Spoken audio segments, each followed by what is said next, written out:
we can look presentable. And, I mean, I got a nice sweater on. It's not like I'm sitting here looking like a hobo. I'm not asking for Jimmy Haslam cash handout and a Johnny Manziel pick on the side here. I don't know what that's from. That doesn't ring any bells for me. Did we do that? It was last week when I was talking about how far you have come from wearing, when I first got here, you wanted to wear a blazer every time we're in the studio. And I was like, oh my gosh, I got to work with fucking Florio and wear a blazer every day? Like, oh man, I got to do something to try to change this. So I think we were talking about that.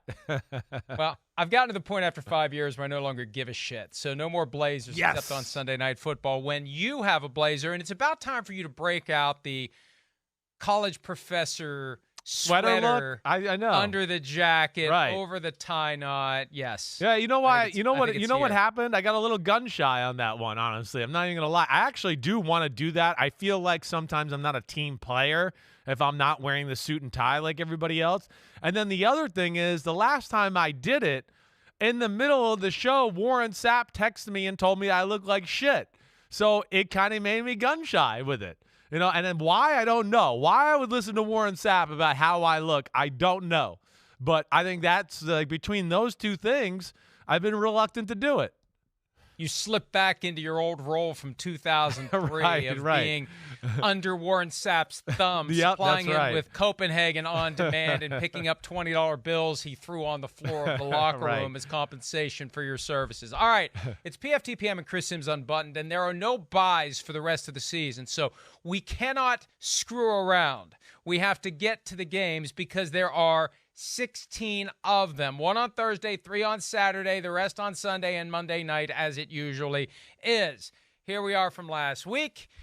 I still lead. Boy, we sucked last week. I mean, we were bad last week. We finally had a good week on best bets, 5-1 combined, but the rest of the way, 7-6. Maybe I shouldn't have agreed with you on everything. Well, so, anyway. Yeah, it's all right. Hey, I'm glad. I'm going. The best bets are my number one focus. That's all Well, that's the only thing you have a chance at. Right, and it's the one that's, it's the most prestigious of all of them, too. No, don't give me that shit. Oh, by Listen, far. You know it is. It's all you've got left. You'd be saying it doesn't matter. I'm winning in 2 of the 3 categories, so it doesn't matter. You can have the 3rd category. Well, I'm into making the fans money. All right, that's what I want to do. I'm making them money. I'm still 6 games above 500 against the spread. I'll take that. I'll take that and go to the bank, literally. All right, let's get to it. All odds provided by BetMGM. Thursday Night Football. The 49ers are 3.5-point favorites on the road in Seattle. 43.5 over under. We talked about this game at length in PFT Live. You'll hear about a half-hour breakdown of it if you check out our show from this morning, Thursday morning, if you're listening to this on Friday or thereafter. Chris, it's time to pick a winner, 49ers or Seahawks, and give me the score. Well, I'm going to pick the 49ers, but I don't look at it and just go, oh, this is a slam dunk. Like, this is definitely going to happen. First off, Brock Purdy, the injury there, his status, how close is he to 100%? Yeah, does it worry me a little bit? Yes, for sure. And then the Seahawks and Pete Carroll have shown a little propensity over the last few years to kind of slow down the Shanahan attack. There's no Deebo Samuel, so that bothers me a little. It is in Seattle, right? And I do think because no Deebo Samuel on the field, and Seattle has, one corner that's really good in Tariq Woolen, and the other one, Michael Jackson, is not bad himself. But I think that could allow them to load the box and put everything into stopping the run and maybe feeling comfortable with, hey, we'll just play man out here and we're not going to, we're going to roll the dice on, we don't think Brock Purdy's going to tear us up for 100 or 350 yards, right? So that's what worries me as far as the Seahawks keeping it close. But the 49ers are clearly the better team. We know that. The running game has been special as of late. The true running game. Not even the tricks, just between the tackles, smash mouth football. And I think that's the encouraging thing. And Seattle, last week they hung in there for 3 quarters against the Carolina run game. In the 4th quarter, the dam broke. And that's kind of how I kind of think it's going to happen tonight. I think it's going to be a little bit of a defensive struggle. Their defense is going to hang in there. I don't think Seattle's going to have an easy time moving the football. And their ground game and controlling the clock, I'm going to take the 49ers 20-17 in this one, Mike. I've got 27-20. So you're actually picking the Seahawks to cover that 3.5 points. I am. That surprises me. I know. That really does, because I think this could be worse than 7. I've got 27-20. It could be worse. I'm giving Pete Carroll the benefit of the doubt here because he knows the opponent well. He knows the circumstances, knows the stakes. We'll have these guys ready. Short week, but after being overpowered in the run game on Sunday, and you've got a 49ers team rolling in that had it all working the right way against a Buccaneers team that dismantled the Seahawks in Germany. And I hate, I don't like to do that. Yeah, but I hear you. The 49ers blew out the Buccaneers. The Buccaneers manhandled the Seahawks. Therefore, it's going to be 62-3. I mean, the way the NFL is, the Seahawks probably win the damn game just to complete the round robin. Everybody getting a win, everybody getting a loss between those three teams. I still think the 49ers 27-20. Christian McCaffrey, I think Brock Purdy will be fine. The defense is the focal point of this team. Nick Bosa chasing around Geno Smith. Ken Walker, not the guy that he was earlier this year. He's healthy. He'll be back. But I think the 49ers good enough to win this game by more than 3.5 points, maybe more than 7. I'll go 27-20, though, just out of respect to the Seahawks, because at home, wearing those green highlighter uniforms, maybe they'll find a way to make it interesting. But it all comes down, it's just a touchdown. 27-20, 49ers win. Right. Saturday, 3 games. Let's start with the early game, 1 o'clock Eastern.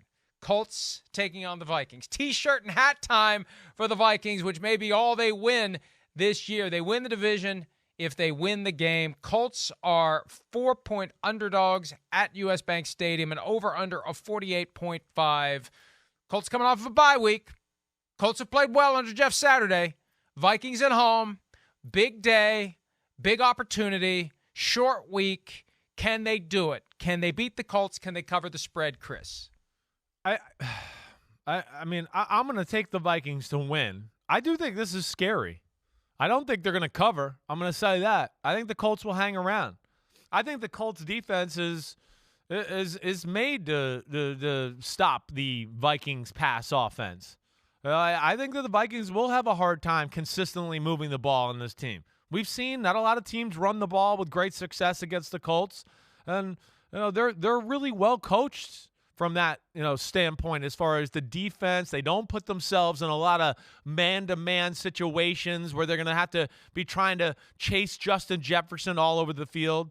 They're with the architect of the Seattle cover 3 zone defense there, and they know how to pass people off and do that. And, something you talked about and we talked about on PFT a little earlier today, the Vikings defense, come on. This is a game where, it's not a great offense they're playing, but so what? The Vikings defense is not good to where I could see Matt Ryan having, the short, intermediate passing attack having success and then being able to run the ball with Jonathan Taylor. So I'm going to take the Vikings here, but this is one of those games where, we have those 3-4 unforeseen upsets every weekend. This would be one of those I'd probably put in that category to go, but the upset could happen in this one. But I'm going to go with the Vikings and their late game magic and what we've seen, and I'm going to go 21-20 Vikings. This one's pasta and meatballs for me. This feels like a game where the Vikings check the box, win the division. Whatever happens the following week, Christmas Eve against the Giants, that's just gravy. That's positioning for maybe the 2 seed. Then they've got the 2 road games against the Packers and the Bears. Really won't matter. I think the Vikings are going to end up the 3 seed. I think they're going to have a hard time holding off the 49ers for the 2 seed. But still, this to me feels like old school rollicking day at US Bank Stadium. The Colts aren't good enough to hang with the Vikings long term. And I think the Vikings finally get a win by more than 1 score for the first time since week 1 against the Green Bay Packers. All right. And here's the fact of the week. I'd had kind of a nagging feeling that it's been a while since the Vikings have beaten the Colts. The last time the Vikings beat the Colts, Chris, was 1997. Whoa.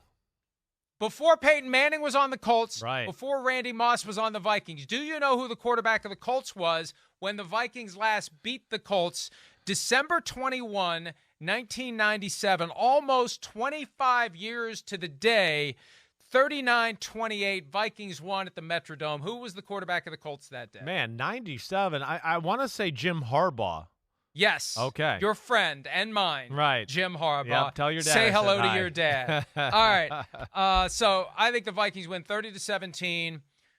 And I also think they're going to lose in the divisional round. You don't know, he's being a homer. They're going to get their asses kicked in the divisional round against whoever they play, wherever they play that game. But they win the game. They get their T-shirt and hat. Yippee. You better frame it because that's all you're getting this year, Minnesota Vikings. Next up, Ravens at the Cleveland Browns in the mid-afternoon game on Saturday. Deshaun Watson taking on presumably Tyler Huntley. He was practicing yesterday. He's in the concussion protocol. He's got to pass all 5 levels and come back. It'll be Anthony Brown, if not him. No practice yet for Lamar Jackson, who potentially could play after suffering a PCL injury in his knee. The Browns are 2.5-point favorites in this one against the 9-4 Baltimore Ravens. Chris, do you see an upset, which I really don't think is an upset if the Ravens pull off this win? Over under of 37, who you got? Yeah, I'm a little with you. I mean, it's scary. You know, I don't look at it and go, "Oh, I feel like totally comfortable here."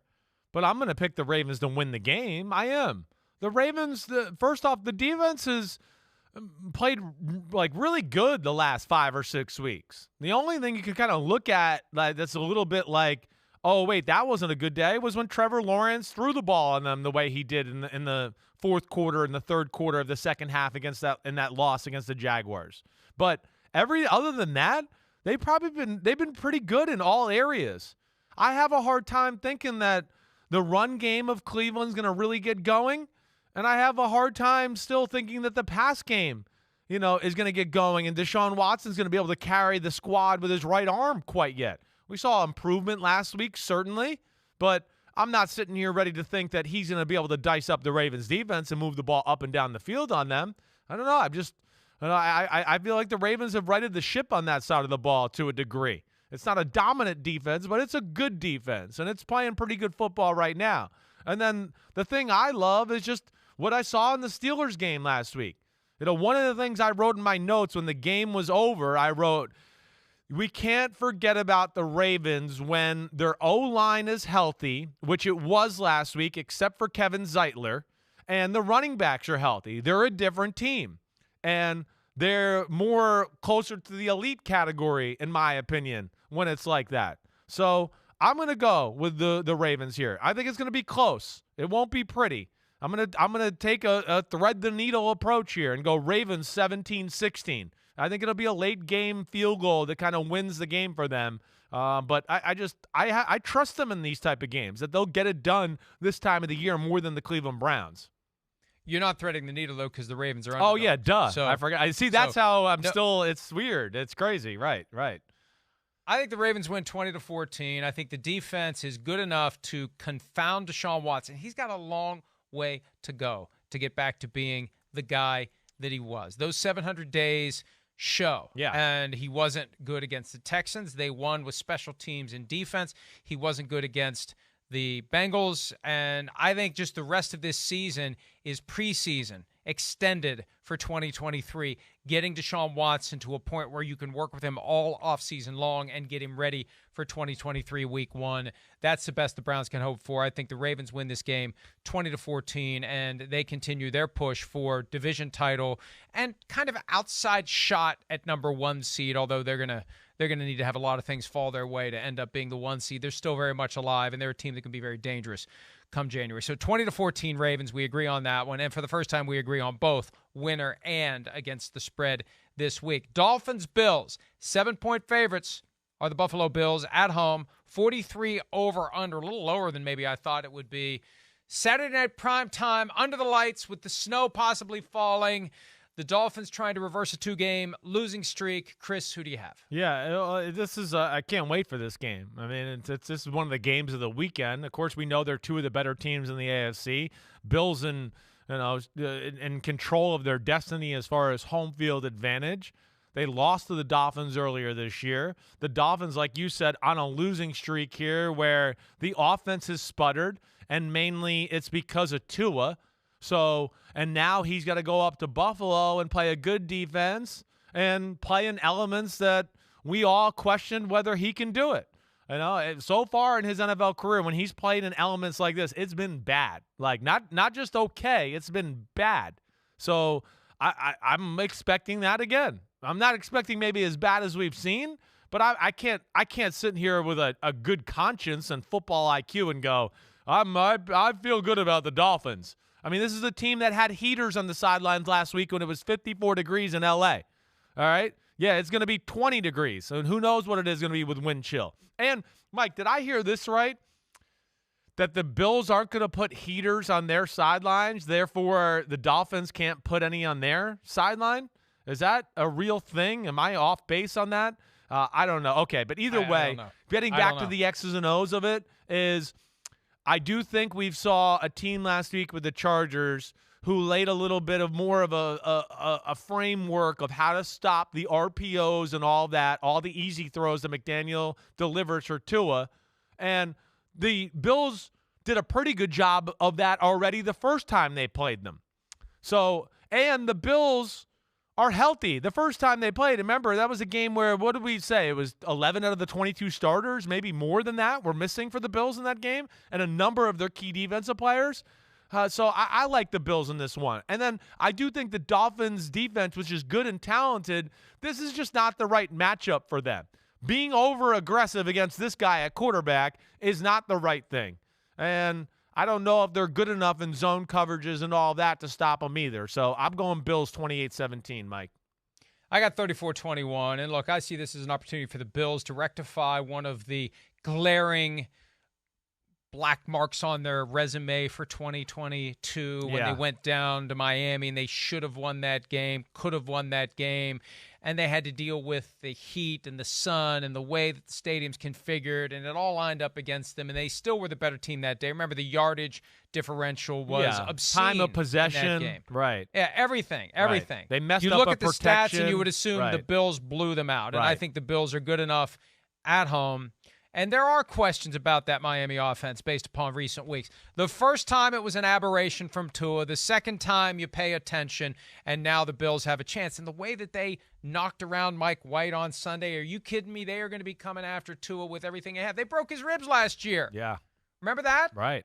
They broke Tua's ribs. They weren't broken, then they were broken. So it's going to be a long day or night, as the case may be, for the Miami Dolphins. 34-21, and the Bills feeling that opportunity to seize the brass ring of the 1 seed and forcing everybody to come to Buffalo in the postseason. That's how you get to the Super Bowl if you are a Buffalo Bills team that is good enough to otherwise qualify for that game. 1 o'clock, Sunday, Steelers at the Panthers. Carolina is a 2.5-point favorite against a Pittsburgh team that is trying to avoid Mike Tomlin's first losing season ever. They need to win the rest of their games to get to 9-8 or tie one of them to avoid that fate. Panthers, they win their final 4. They win the division. Who do you like in this one? 37.5. You kind of tipped your hand earlier on PFT Live. You know where I stand. Pasta and meatballs 100 miles up the road from me. The Pittsburgh Steelers don't bet against Mike Tomlin, especially when his back's against the wall. Are you taking the Steelers or the Panthers, Chris? Yeah, there's some things about the Panthers that are good and that I like. And Steve Wilkes and the things he's done to the defensive side of the ball, he certainly made them better. And, as we've discussed really for the last 2 years, they got some really talented guys. They do. And that's where, it is interesting here. Their front seven is got great speed and length, and their linebackers the same way, and the secondary's really good. They got 2 corners in J.C. Horn and C.J. Henderson that are phenomenal. I mean, phenomenal. DK Metcalf and Tyler Lockett could not get open against them last week. All their yards came in the slot, and really all their yards came on the last drive of the game when they were up by 13, the Carolina Panthers, and just played prevent. Each one of those 3 receivers on the Seahawks had 25 yards receiving on that last drive. So their defense it's not going to be easy for the Steelers. All right. And then the other side of it is the Panthers are, they're extreme patience. They're going to run the ball. They're trying to run the clock out, high percentage pass, play through the defensive type of game. But I don't know. I mean, I like that approach. It's the right approach for Carolina, but that's right up the alley for the Pittsburgh Steelers. That's the way they want to play right now. And I just think they're better at it. And as long as, Kenny Pickett or Trubisky, whoever's playing, just plays conservatively, I think they'll win an ugly defensive struggle type of game. I'm going 16-13 Steelers. 17-13 Steelers, and I agree with you completely on this one. This is right in the wheelhouse of the Pittsburgh Steelers. The formula the Panthers want to use and have been using fits exactly with what the Steelers under Mike Tomlin do, and I don't think you can out-Steeler the Steelers. Yeah, right. Pittsburgh wins this game, regardless of whether it's Kenny Pickett or Mitch Trubisky or Mason Rudolph, doesn't matter. And the Steelers are still very much alive. I mean, relatively speaking. They run the table 9-8. Maybe they get in. Would have been helpful if they had beaten the Ravens last week. But they come back from this adversity. They lose a game, and they don't let it become a second straight loss. They rebound. They're tough. They're gritty. They're the Steelers. I think they win this game 17-13. We move on to the next game on the 1 o'clock Sunday docket. The Eagles, 9-point favorites at Chicago. The Bears coming off of a bye week. Justin Fields missed practice on Wednesday with an illness. He should be good to go come Sunday. 48.5 over under. Do the Eagles win? Do the Eagles cover, Chris? Yes and yes. I mean, it's official. The Eagles are a great team. We know that. The first thing I look at is just go, how do the Bears stop the Eagles offense? Somebody explain to me how that's going to happen. There's no area I can look at to go, well, if they do this or if that happens, I mean, I don't see any area that they have really any chance in. They're not going to be able to stop the run. They're not a good run-stopping defense anyways. And that's the best running offense in football. Even if they didn't have Jalen Hurts and they just ran normal running back runs, it would still be the best running offense in football if they just stayed with it. And then, okay, yeah, I mean, we know the recipe. All right, now you're playing man-to-man, and they don't got the guys to cover that crew there. So that's where I just don't see any really bright spot for the Bears. And then on the other side of the ball, hey, of course there's the Justin Fields. I get it. He's crazy, awesome. He's going to make 2 or 3 runs in the game where we're going to go, holy shit, how did he do that? He got 60 yards up the sidelines. You know, I'm sure, but I just feel like that's about the only thing that's going to happen positive. And the Eagles have righted the ship. They have fixed their issues on the defensive line between Javon Hargrave kicking butt in the middle, Sweat and Hassan Reddick on the outside. I think they're going to be a pain in the butt for Fields to get around the edge. This is a defense that practices against their own offense, so they know some of the quarterback design run stuff. Eagles, 38-21. I believe that the Bears will keep this close. I just feel like the Eagles are caught between the big win over the Giants at MetLife Stadium and the big game that's coming next Saturday against the Cowboys in Dallas.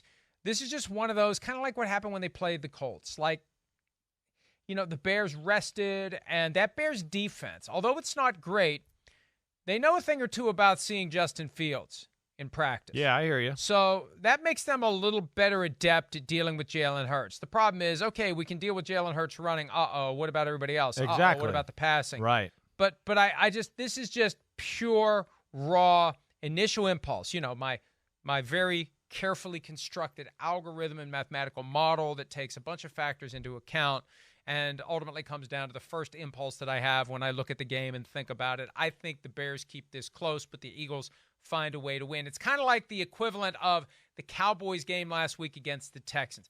The Bears got nothing else to play for, Chris. This is it for them. This is the pride game. This is the let's convince ourselves we can be a contender next year by giving the Eagles everything they can handle. And I think they will. And I think the Eagles will win, but I don't think the Bears are going to roll over for them. There's too much pride there in Chicago, and there's an opportunity to maybe knock them off. And it would be fitting if maybe I don't think it's going to happen, but wouldn't it be great if there would be a bank of fog that would roll in for this one? Because that's what happened once upon a time between these two teams in a playoff game. All right, Chiefs-Texans.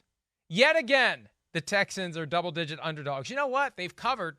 Congratulations, Texans. 3 of the 4 times they've been more than 10-point underdogs. Right now, 14 points. The Chiefs are favored over the Texans in Houston. They almost got win number 2 of the season last week against the Cowboys. Chiefs had a 27-point lead and then let the Broncos back into it. What happens in this one? The biggest spread of the week and a 49-point over-under. Chris. Yeah, I think it kind of stinks for the Texans psychologically and emotionally. To me, it's like the worst storm. Oh, wait, you get the Chiefs who didn't play that good but still won, so they're going to be like, yeah, we won, but we're kind of pissed off, and we know we got to play better. And it sounds like Kadarius Toney and McCole Hardman will be back, And then it's the other side of it is the Texans should have won, and they didn't really play that good. It's just the Cowboys messed things up. Prescott, 2 dumb interceptions, dropped a punt close to their own end zone. So that's where I look at it and go, I don't think that bodes well for the Texans in this one. And I just think this is a game where, Houston, it's about the run game, and Dameon Pierce isn't totally 100%. And when you're one-sided or lopsided like that, the Chiefs are pretty good on defense that way. And then I just feel like this is a game where it's a stat game. This is where I just feel like the Chiefs offense, they're going to feel it. They're going to know it. Mahomes is going to be mad. He threw 3 interceptions last week. They're all going to look at it and go, wait, we could Kelsey's going to be like, I can get 100 receiving this week. And Mahomes going, I could throw for 405 touchdowns and really help myself with the MVP and all of that. The Texans aren't going to be able to get pressure on them. I'm 35-17 Chiefs. I got 41-24. I think the Chiefs are going to romp, and the Chiefs are going to cover, and the Chiefs aren't going to let them back into it, and the Chiefs are going to feel the compulsion to keep the pedal to the metal because the Bills will most likely have won. Either way, the Bills will have won, and the Chiefs need to keep pace, or the Bills will have lost, and the Chiefs have an opportunity to pull ahead by a game in the all-important race for the number 1 seed. Either way, the Chiefs know what they need to keep doing, and that is winning football games. So I fully believe that they can get out to a big lead and hold it this time. That'll be the challenge, and they learned their lesson last week, and the Texans had their chance. That was their Super Bowl last week against the Cowboys, and I just don't think they can get it together again so quickly, especially with questions about Pierce's health. Cowboys, after having that near miss against the Texans, are at the Jaguars. The Jaguars very much alive in the race for the AFC South crown, still on the fringes of the wild card chase. 4-point favorites of the Cowboys with an over-under of 47.5. Can the Jaguars, who are the ultimate up and down team, they get a win? They're the kid that brings home straight A's, and then they bring home straight D-minuses. They get the shit kicked out of them by the Lions, and then they go back and they beat the Titans. It's just amazing the swings this team has been on this year. Can they put 2 together in a row, Chris? Can they hold close with the Cowboys? Can they beat the Cowboys? I do think it's scary. You know my thoughts on Jacksonville. Their talent is not going to be outclassed here by the Dallas Cowboys. It won't be. But, you're right with Jacksonville. It is all over the place. And even last week, watching back that game, they were good, but a little bit like we just talked with Dallas, where I go, I don't know if they really would have won that game. The mistakes that Tennessee made were a little surprising that way. They were. And I just don't know if you can expect Dallas to make those mistakes. Now, Dak Prescott has not been on his game, and maybe they can steal a turnover that way.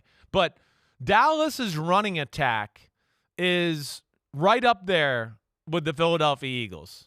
And their traditional running attack is actually better. They have the best traditional running attack in the game. Their quarterback doesn't run much. He doesn't account for rushing yards very much for their football team as compared to the other top rushing teams in the sport. So their balance there, I do think, is going to put Jacksonville in a tough spot. Jacksonville has had issues stopping the run against against a lot of teams. And that means then the play action and Dak Prescott hitting CeeDee Lamb crossing over the field is going to work. But I will say, I do think Jacksonville is going to be able to move the ball on Dallas too.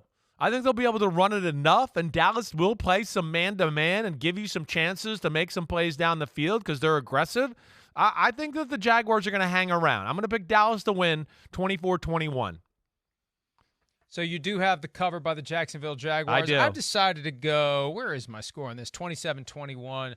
I just think the Cowboys learned their lesson last week. They need to prove to themselves and everyone else they can win a game they're supposed to win. They can establish a little dominance in advance of their opportunity to narrow things with the Philadelphia Eagles next Saturday at AT&T Stadium.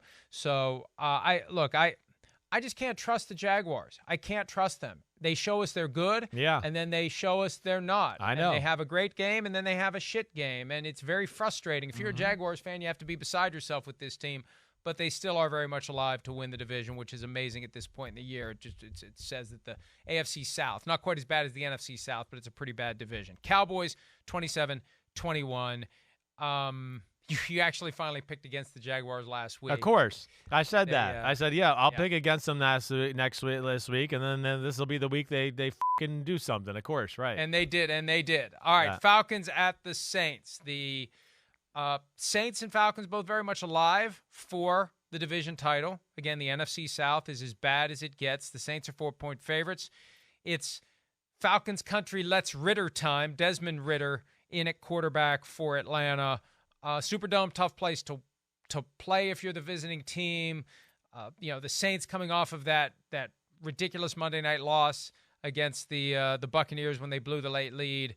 Do you like the Saints to stay in the chase, Chris, for the NFC South crown? I like them more than Atlanta in the matchup. I do. I think, the Atlanta quarterback thing is weird. It's a little bit of a distraction. And, by all due accounts, and maybe I'm wrong about something here, but it looks like a bullshit move by Marcus Mariota. I mean, he quit the team. We could say what we want, and if it was another guy and it was a DB or a receiver and they did this, every talk show in football on TV would just be killing the guy. I mean, I don't know, but by all due accounts right now, it looks like he literally quit the team. And that's annoying. But I think the thing I look at is Saints, defense been pretty good as of late. Offense, you don't know what to expect, but it's not a great defense by the Atlanta Falcons by any stretch of the imagination. I'm going to play off a little bit here of it looks like the Atlanta Falcons have folded the tent, and you got a new quarterback going to play against a team that does a lot of different stuff on defense. And the fact that, like you're talking about, the Saints got some chances, got a chance here. I'm going to say they kind of control this game and win this one 24-13 over the Falcons. I got the Saints 20-17. We're both going with the needle thread. Saints to win, Falcons to cover. And, again, I said 24. Yeah, I'm not threading any needle on this 24-13. I thought you said 24. I'm sorry. I got it wrong. I thought you said 24-23. 24-13. You're not threading the needle. I am. Falcons to cover, Saints to win. Lions at Jets. Jets are 1-point favorites in this one. It was pick 'em earlier in the week. Right now, Jets a slim favorite. Mike White apparently will play. If not him, it will be your friend and mine, the Milfinator. Back under center for the New York Jets. Chris, who do you like in this one? Yeah, this is I'm picking it as if Mike White's playing and he's good to go. That sounds like that's the plan. And I'm excited for this matchup. I mean, you got a battle of the heavyweights here when you talk about the Jets defense versus Lions offense. And let me just say this. Like, the Lions offense is more to deal with than the Buffalo Bills. I mean, the Buffalo Bills is just dealing with one guy. It's dealing with the, Magic Man Part 2 and Josh Allen. Diggs. Yeah, and Diggs, right. Right. I mean, that's what it comes down to. The Lions, that's not the case. The Lions make you defend every square inch of the field, and they got a lot of things to defend. The receivers are good. The offensive line is good. The run game is good. They do a great job of tying together the plays and, making plays that are different, look very much the same. I think they're going to be a pain in the butt for the Jets defense. And I think this is one that's it's not the best matchup for the Jets because the Jets are a little bit smaller on the defensive side. They want to do it with speed, and this is a team that could, bludgeon them in the run game a little bit. And then the other side of the ball, the one thing the Lions have corrected is their run defense. That's the first half of the year you could do whatever you wanted against Detroit, run or throw. But ever since they made the defensive coordinator change and had a few guys get healthy on the D-line, they've put more big people on the D-line, and they've slowed down teams' rushing attacks. I'm going to take the Lions to get the upset here.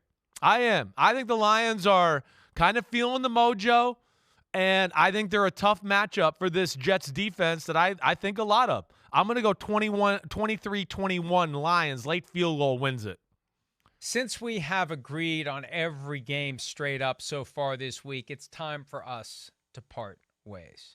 I think the Jets win this one. The Jets are feeling desperate. The Jets are 7-6. They've got to get a win to stay alive. And I know the Lions are trying to accomplish this unlikely climb to the postseason. But at some point, it just falls apart a little bit. And it's going to be cold. It's going to be a little windy. The average winds are going to be in the range of 10 to 12 miles per hour. And we know from the past, Jared Goff outdoors in December and January is a problem. Let's not assume this guy is completely morphed into a different person. He's still Jared Goff, and he's playing his home games indoors and some of his road games indoors. This is outdoors. This is December, and I know they went to MetLife Stadium a few weeks back and beat the Giants. They got a little taste of it. Did it. Right, but I think it's going to be a little different this time around, and I just think Robert Saleh, that comment he had after the loss to the Bills where we're going to see them again this year, not next year, this year, I think he's going to have his team ready to go. And the Lions, the team he grew up rooting for, Michigan native, a little extra incentive for Robert Saleh. And they could have hired him instead of Dan Campbell. Remember, we thought at one point they were hiring Robert Saleh. It made too much sense. Right. Michigan kid comes home to coach the Lions, and they said no, thank you.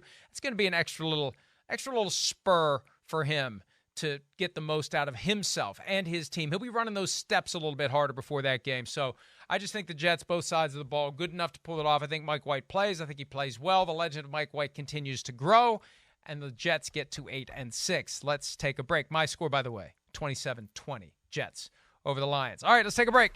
When we return, 4 p.m. games, including Josh McDaniels' Revenge Bowl and the Tom Brady versus Joe Burrow contest in Tampa Bay. We'll do those next here on Chris Simms Unbuttoned and PFT.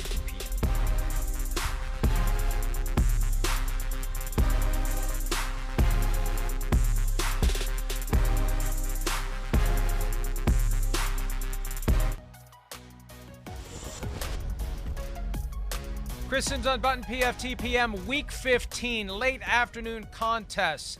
The Cardinals and the Broncos. Look away. Avert your eyes. Hide the look away. Children.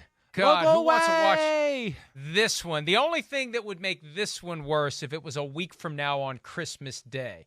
But they do have to play the game. They can't just postpone it. They can't just cancel it. Russell Wilson concussion protocol. Kyler Murray out for the year.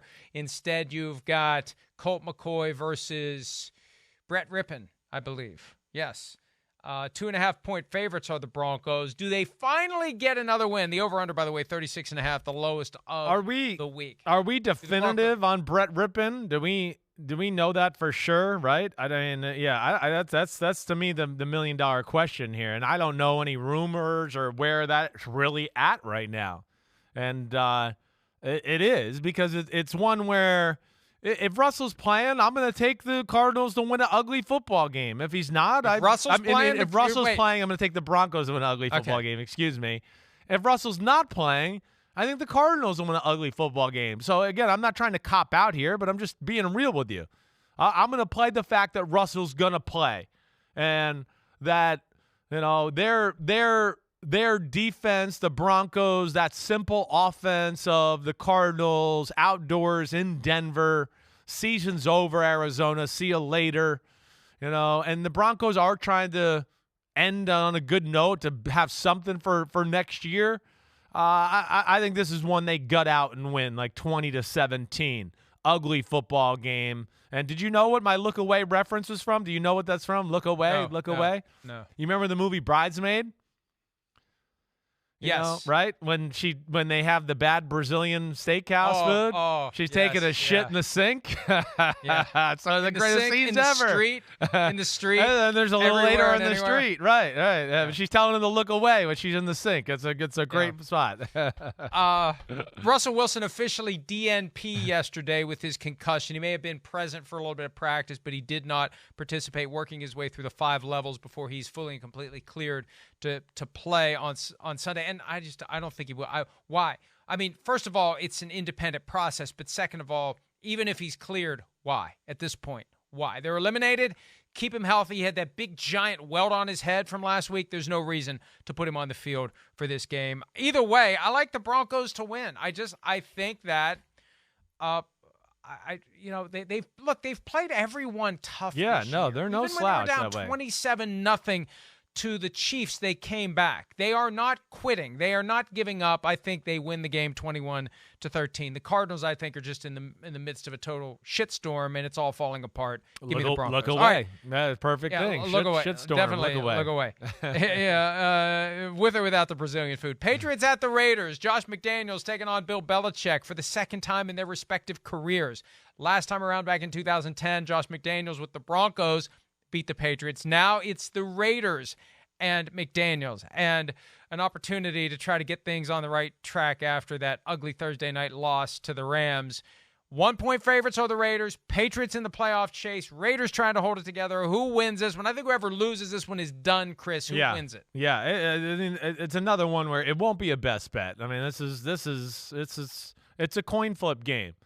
You know, it's the team who can, make it's going to be one of those that comes down to 2 or 3 plays here. I think the thing I look at is one, McDaniels knowing the Patriots' defensive system and how they operate. I think that's more advantage McDaniel in that department there.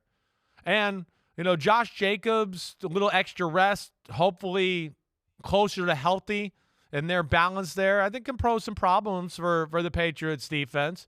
And then, again, it's not a great Raiders defense. We know that. But it's not a great Patriots offense either. And I think, again, you kind of have a feel for a team and what they're doing and how they approach things. I'm going to just go with the fact here a little bit of it's a close game. Both teams know each other. And I think between Max Crosby and then just Derek Carr and Devontae Adams and them being at home, that they're going to win a close football game. I'm going to take the Raiders 20-17 in this one. Wow. Yeah. Yeah. Well, we disagree. Yep. Look, I think the Patriots parlaying what they did on Monday night, they did enough offensively. They're working their way through these issues. They're trying to make chicken salad on the fly. They stayed in Arizona, maybe coming together, focused on the task at hand. Bill Belichick wanting to beat Josh McDaniels. And there's just this propensity for the Raiders to fuck everything up. And I can't discount that. Whatever it is, however it is, whenever it is, that's something that Bill Belichick doesn't have. The Patriots will button things up, and they'll pounce on you when you do screw up. And that's what the Raiders will do at some point. I'm also concerned about Derek Carr. He made the comment yesterday he's not thinking about his future. If you say, I'm not thinking about my future, you're thinking about your future. And he has to wonder what they're going to do after the Super Bowl because they have a limited window right after the Super Bowl to rip up his contract and take away millions in guaranteed money. And when you look at what Baker Mayfield did last week, and when you consider he's going to be a free agent eligible for anyone to sign him, and Josh McDaniels worked him out before the 2018 draft, and McDaniels saw what that guy did, and he saw the lift and the energy he brought to the team, real organic, uncontrived energy. If I'm Derek Carr, I'm getting a little concerned. Maybe I'm pressing a little bit in this one to rectify what happened last week and that ugly eephus pitch throw that he put into the end zone for that interception that really may have opened the door for the Rams to come back. So, 27-23, Patriots is my pick. I like New England to win and to cover since they're not favored. Okay, Titans at the Chargers. I think whoever loses this one is in real trouble, although we talked earlier today about the fact that the Chargers need it more. They're 2.5-point favorites, over under a 47.5. Who do you like, Christopher? Man, I know this is the Titans, pass defense that I thought had kind of righted the ship and was one of the better pass defenses in football. And in the last 2 weeks here, it's struggled. Now, one of those games, it was against a team that they were just overmatched, and it was they couldn't match up to stop the run, so they had to play man-to-man, and then they couldn't stop A.J. Brown. Last week, defense was playing really good early. They really were, but it's just like one of those things, again, where offense messes up and gives the team a little momentum, and slowly but surely there, late in the second quarter, Jacksonville finally put some drives together, and then all of a sudden they couldn't stop Jacksonville in the third quarter. So I'm a little worried there, right? But I guess the thing that I look at here is no run game to worry about with the Chargers. The Chargers can't protect the passer all that well. I don't think it's a overly complicated offensive attack by the Chargers in the passing game, like you've heard me say, right? So this isn't like So this is where I just feel like they could be all over some of the stuff they do. And then I think this could be the Mike Vrabel control the clock and run the ball and play that style. They're going to be able to run on the Chargers. I'm going to take the Titans to win this one. I think this is a game that matches up just right for them. I'm going to say they win, control the clock type of game, 21-17. I think the Chargers are starting to feel it a little? Themselves in a groove. Yeah, and I think that, they get these guys are healthy, and I don't know how long it's going to stay that way, and Justin Herbert slinging the ball around, and Keenan Allen and Mike Williams doing their thing, and I just feel like the Titans have been knocked wobbly, and the John Robinson thing had the opposite effect of what I thought it was going to have. So last week I thought the Titans would win big. I made them a best bet. It blew up in my face. So, of course, I'm going to pick against them. Got unlucky, which Mike. means they'll win. Yeah. Which means they'll win. Yeah. 30-24, I think the Chargers understand. And as we established earlier today, and I said it a minute ago, the Chargers need this more than the Titans. The Titans can lose this game and still win the division. If the Chargers lose this game, they very well may be cooked. This is their opportunity to really become a playoff team, and they could be a tough out. Oh, I hear you there. Nobody will want to see that guy. If they have enough of their guys healthy. Yes, right. Yes. You don't want to see Justin Herbert firing on all cylinders in a single elimination game. Right, with Joey Bosa and Derwin James and all that. Yeah. You're right. That could be real scary. One more in the 4 o'clock window, the 4:25 p.m. Eastern game. The big spot. The Buccaneers are back in the big spot, even though they got blown out, last week. Bengals 3.5-point favorites at Tampa Bay, 44 over under. Joe Burrow getting his first taste of Tom Brady. Who wins and why? Well, I mean, the man wins. The guy who's the man right now, and that ain't the GOAT anymore. It's not. That's Joe Burrow. Joe Burrow's the man. I mean, I think the one thing we've seen, it's pretty clear, is Mahomes, Allen, Burrow, Herbert. I don't know how you can't watch football right now and going to go, they look a little different than everybody else. They really are. And then Burrow, yes, he's on fire, and as we've discussed, they have a run game now too. And they protect good enough to where it's not that bad. And we have to get this out of our head. It's a Buccaneers defense that's not the same as last year or the year they won the Super Bowl. It's not. They're banged up. They got guys in there that aren't really starting caliber at some positions, and they're a little bit compromised up front, and that's where I just think the Bengals they'll move the ball with their offense, and I love the Bengals defense, and I don't have any really hope for the Buccaneers offense against them. I'm going Bengals 27-17.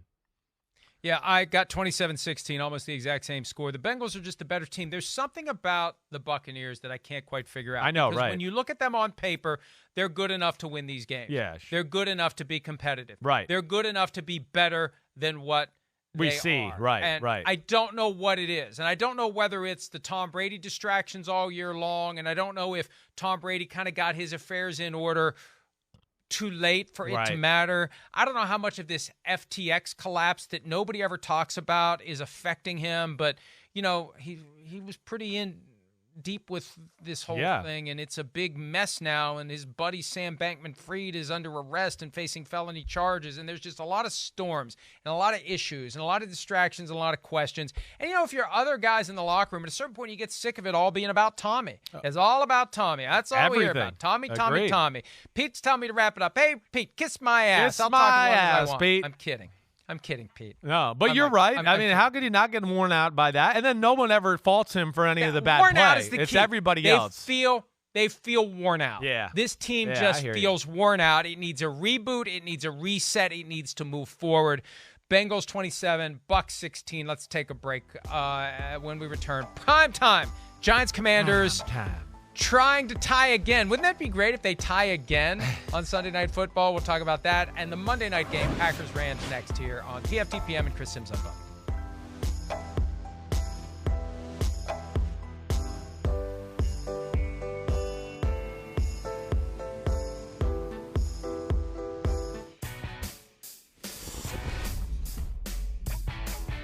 Sunday Night Football.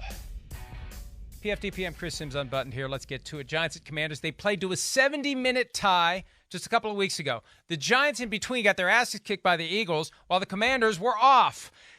Not exactly. I mean, if I'm the Giants, I'm thinking, what the hell? I mean, come on, man. We got to play this team again.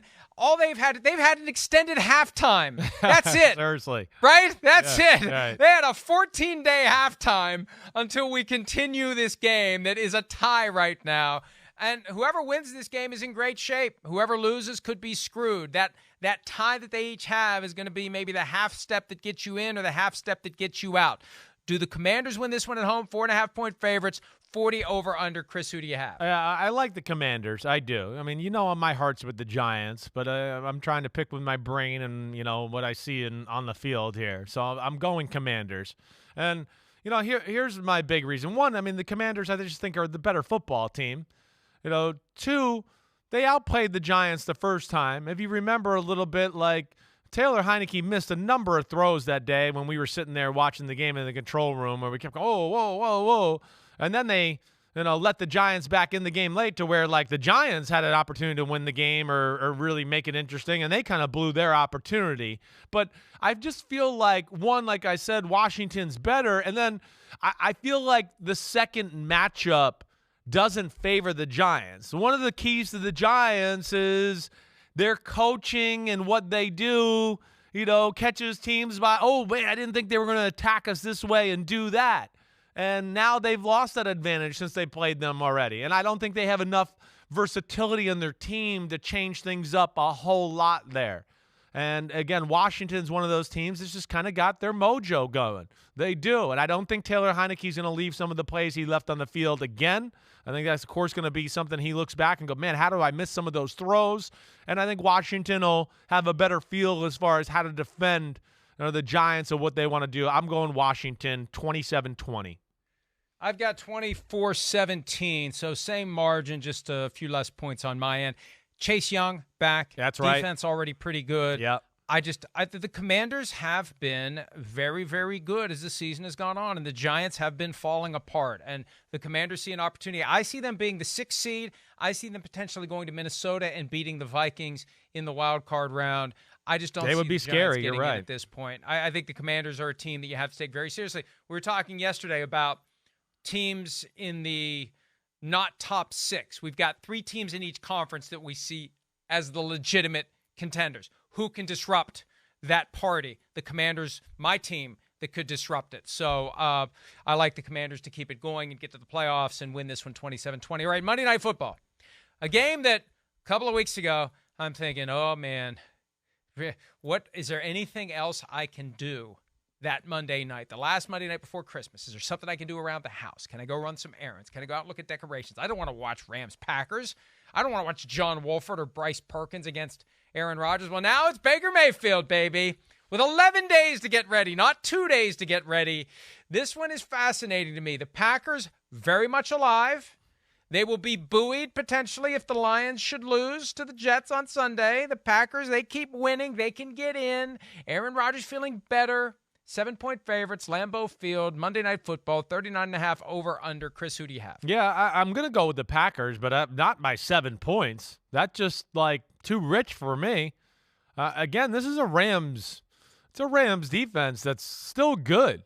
I mean, we saw that last week. I mean, the Raiders came out and had a little early success, and in the second half, they couldn't do shit, right? So I just – and again, with a simple offensive attack that the Packers have there – I have a hard time thinking that they're going to just march the ball up and down the field on the Rams. I don't see that. And then, I do think with Baker and your point and McVay and that combination there, that it'll be enough time for them to be formidable on that side of the ball. And we've discussed and many a times, I don't think this playbook is anything that's crazy to Baker Mayfield. He's been in this system. He knows a lot of this stuff. I'm going to go Packers, but 19-17. I think they're going to sweat it out. It might take a late game drive by Rodgers to get a game-winning field goal. I got 28-27, same idea. It's not going to be an easy win for the Green Bay Packers, and the Rams have nothing to lose. It's all, this is it for them. Yeah. This is it. A couple of primetime games, and they still may, look, I think if they lose, they probably get flexed out of the Week 17 Rams-Chargers game. I don't know. I think all of a sudden this Rams team is interesting late season. There'll probably be a better game to move into Sunday Night Football. It's NFL's call, not ours. NFL makes that decision. But I'm interested in watching the Rams with Baker Mayfield. And I think they'll keep it interesting. And then we get to see them on Christmas Day against the Broncos. Gives us a reason to watch that. So 28-27, Packers win. Rams keep it close. Hopefully it'll be a fun game as we get closer to the end of the season. We get closer to the end of the program. Best bets and our Folsom Prison Blues pick when Chris Simms Unbuttoned and PFT PM wrap up right after this.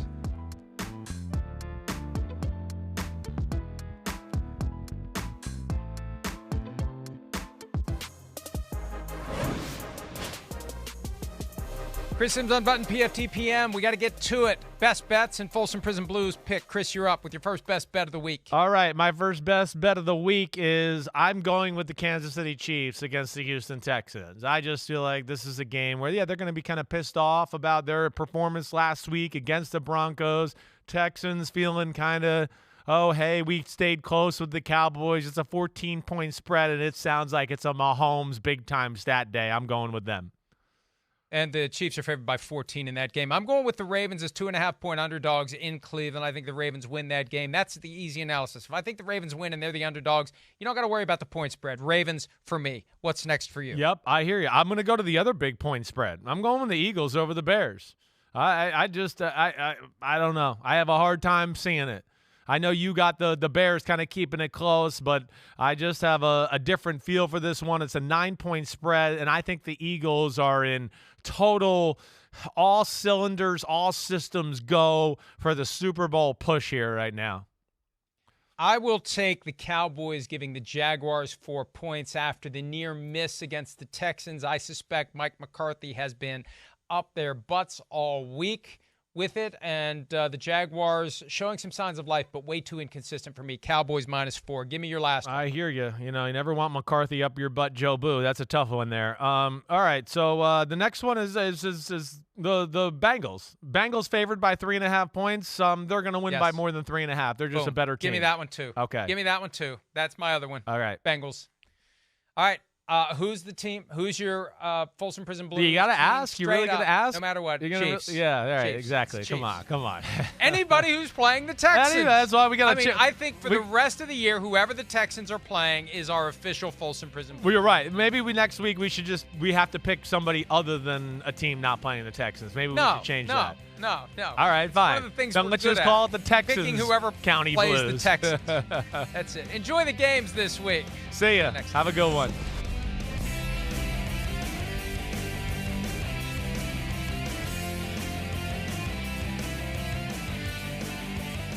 Thanks for watching, homies. Hit subscribe to see all my unbuttoned videos. You get to see me, Ahmed Fareed, all the big player breakdowns, game breakdowns, player interviews, and my film analysis. So please subscribe. Chris Simms Unbuttoned. Peace out.